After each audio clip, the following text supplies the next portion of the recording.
eye for eye will make the word blind. It is a very cliche line and it is very easy to say and very easy to take that stand. But my point is this, sir, जो कि मैं इस समय बहुत जिम्मेदारी से इस बात को कर रहा हूं, whatever is happening, जो कुछ हो रहा है यूक्रेन के अंदर, जो कुछ हो रहा है रशिया और यूक्रेन के भीतर में, उसको या तो आप समझा नहीं पा रहे या आप उसको समझ नहीं पा रहे, क्योंकि कुल मिलाकर अगर हम देखें तो नेटो ने चढ़ाया, नेटो ने बोला कि देखिए इनको आने दीजिए, हम देखें क्या करते हैं, लेकिन जब रशिया आया तो नेटो पीछे से चला गया।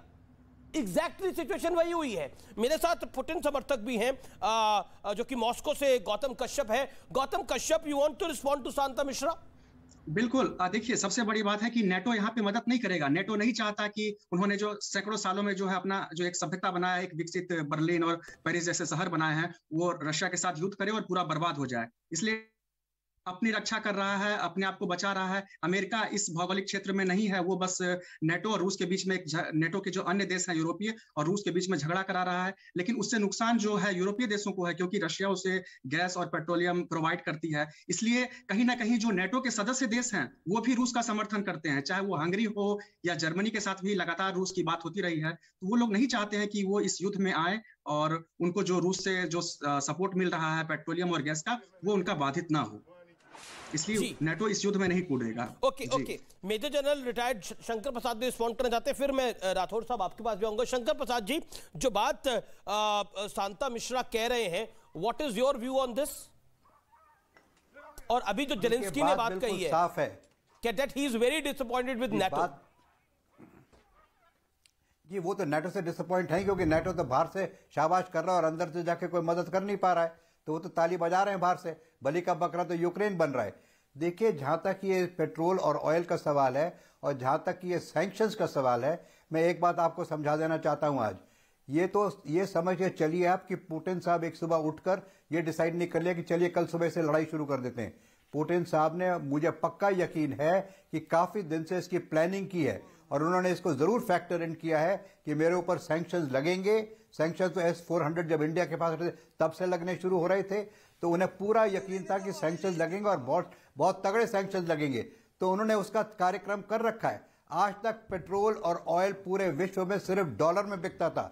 अब से रशिया बोलेगा कि साहब डॉलर तो छोड़िए आप, हम पेट्रोल और ऑयल किसी को नहीं देंगे, हम ट्रेड करेंगे सिर्फ गोल्ड में। अब हम व्हीट देंगे टर्की को और जिसको भी चाहिए उसको डॉलर में नहीं देंगे, उसको हम देंगे अब गोल्ड में। अब गोल्ड का रिजर्व अमेरिका में कितना है आप पता कर लीजिए, गोल्ड का रिजर्व यूरोप में और यूके में कितना आप पता कर लीजिए, लेकिन गोल्ड का रिजर्व रशिया में जितना है वो काफी है उनको चलाने के लिए। तो ये एक बड़ा भारी जो एक पोजीशन बना रखी थी अमेरिका ने कि सिर्फ तेल का जो कार्यक्रम होगा, इंटरनेशनल ट्रेड सिर्फ डॉलर में होगा, वो अब खत्म हो जाएगा। तो ये केवल लड़ाई से एक उनको सैंक्शन ही नहीं बल्कि एक उनका बड़ा भारी ऑब्जेक्टिव अचीव हो जाएगा कि अब से ट्रेड होगी सिर्फ गोल्ड में। फिर देखिए दुनिया का क्या हाल होता है, फिर अमेरिका का क्या हाल होता है। ये आप दीपक वोरा साहब से जरा समझने की कोशिश कीजिए कि इसका ओवरऑल प्लान पुतिन का क्या है, वो किस तरह से नेटो को खत्म कर चुका है। मैं बिल्कुल उस पे आ रहा हूं, लेकिन क्या जेलेंस्की ने यूरोप पे भरोसा करके, अमेरिका पे भरोसा करके, नेटो पे भरोसा करके, a short comment by you, गलती करी है बड़ी? ये यूक्रेन को बलि का बकरा बनाया, जैसे मैं ये बलि का बकरा बन रहा है यूक्रेन। बर्बादी कहां हो रही है? यूक्रेन में हो रही है। उसको बाहर से कौन मदद कर सकता है? ताली बजा रहा है ना बाहर से।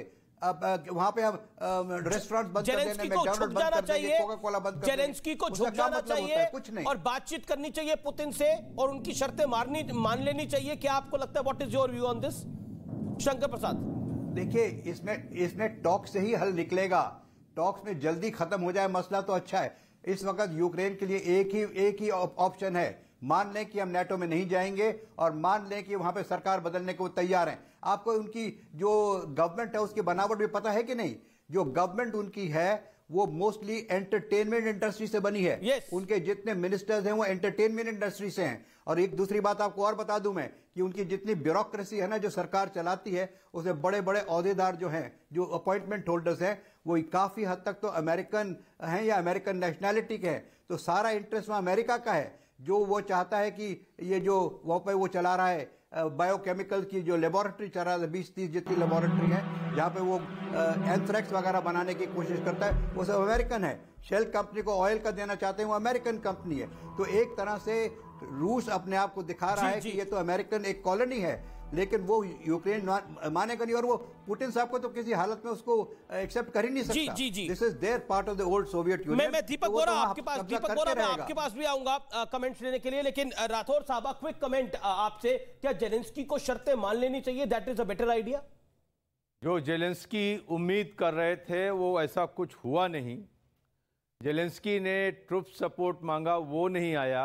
आपको याद होगा अभी नो फ्लाई जोन बनाने के लिए जेलेंस्की ने कहा, वो भी नहीं हुआ। आज यूक्रेन में रूस की किस तरह इस तरीके की विभीषिका, अपने शहरों को बर्बाद होते जेलेंस्की देख रहे हैं। हाँ, आपकी बात सही है, जेलेंस्की ने युद्ध को बंद करने के लिए कोई ना कोई कदम उठाना चाहिए, चाहे उसमें कितनी भी जलालत उनको झेलनी पड़े।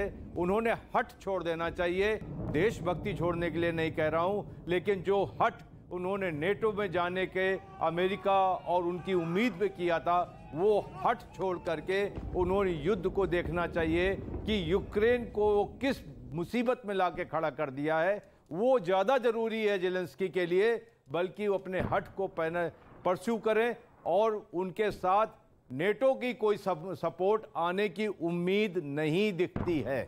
जी मैं दीपक बोरा का रुख करता हूं। दीपक बोरा, पुतिन का जो ब्रॉडर आइडिया है, वो ब्रॉडर आइडिया क्या आपको सक्सेसफुल होता हुआ दिख रहा है, जैसे शंकर प्रसाद बोल रहे थे?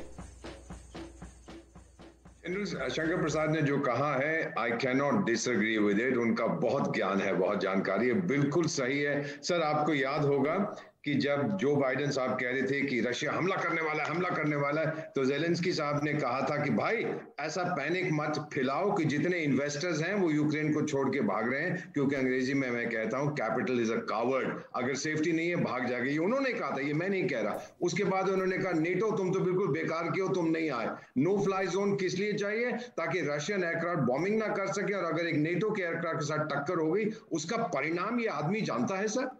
Does he realize this? कहना कि आके रूस से टक्कर लो। मैं तो चाहता था कि आपने बताया 13 दिन हो गए, काश कि आज 13वीं होती उस युद्ध की, खत्म हो गया होता युद्ध। लेकिन एक ऑप्शन जो बाइडेन साहब ने बड़ी अच्छा दिया है इसको, जेलेंस्की को छोड़ के चले जाओ, गवर्नमेंट इन एग्जाइल बनाओ, हम आपको सपोर्ट करेंगे। यूक्रेन में जो होता है होते रहो सर। एक अंग्रेजी की कहावत के साथ समाप्त करता हूं, he who fights and runs away lives to fight another day। जी, on a very interesting note, Biden साहब का यही आइडिया शांता मिश्रा जो दीपक वोरा साहब बता रहे हैं, दिस इज अ सपोर्ट कि तुम भाग जाओ और गवर्नमेंट इन एग्जाइल बताओ। कई सारी गवर्नमेंट इन एग्जाइल चल रही है इस दुनिया में। बिल्कुल बिल्कुल। देखिए, बात यहाँ है कि Ukrainians they do not want Russians to come, they are not being welcome. जब 80 साल का बूढ़ा आर्मी ज्वाइन कर सकता है, आपको लगता है कि अगर जबरदस्ती उन्होंने गवर्नमेंट बना भी लिया, टॉपल भी कर दिया, तो इंसर्जेंसी कितना बड़ा प्रॉब्लम होगा? और मैं ये बार बार कह रहा हूं, अगर आज यूक्रेन के पास न्यूक्लियर पावर रहता और नाटो में ज्वाइन करता, तो क्या पुतिन साहब बम मारते? नहीं करते, राइट? उनको पता है कि कहीं ना कहीं Ukraine is a weak nation militarily. दूसरी बात मैं बता रहा हूं कि अभी मैं पैनल की बात सुन रहा था, तो अमेरिका क्या कर रहा है? अमेरिका क्या इंतजार कर रहा है कि जेलेंस्की को रशियन फोर्सेस कैप्चर कर ले और उसके बाद वो आगे बढ़े, कीव भी गिर जाए और उसके बाद अमेरिका कुछ डिसाइड करेगा? तब तक अमेरिका स्टारबक्स और मैकडॉनल्ड्स को बंद करके अपना काम चलाएगा? सब ऐसा नहीं। आप देखिए, यही एक्सप्लेनेशन का 107 corporates of the world has left, 107, यहां तक कि चाइनीज कंपनी बीएमडब्ल्यू की कार अगर रशिया में नहीं जाएगी तो क्या फर्क पड़ जाएगा सर? मतलब आप सोचो ना, हम लड़ाई, आप कह रहे कि अमेरिका साथ है। अमेरिका कैसे साथ है? वो बर्गर नहीं खाने देगा, कॉफी नहीं पीने देगा, गाड़ी नहीं चलाने देगा, तो रशिया तबाह हो जाएगा। रशिया की अपनी कंपनियां हैं, और रशिया कल को आपका तेल डॉलर में नहीं बिकने देगा, तो क्या करेंगे? जो बात लेफ्टिनेंट जनरल शंकर प्रसाद कर रहे थे, माफ करिए, मेजर जनरल शंकर प्रसाद कर रहे थे। देखिए, मैं आपको बताना चाहता हूं कि इकोनॉमी वहां की ट्रिपल्ड है। आपको पता है कि रशियन स्टॉक एक्सचेंज 35% डाउन है। अब क्या चाहते हैं, अगर एनर्जी सेक्टर बंद हुआ तो वहां खाने के लाले पड़ जाए। मैं बर्गर की बात नहीं कर रहा हूँ, पिज्जा की बात नहीं कर रहा हूँ, रोजमर्रा की जिंदगी वहां खराब हो जाएगी।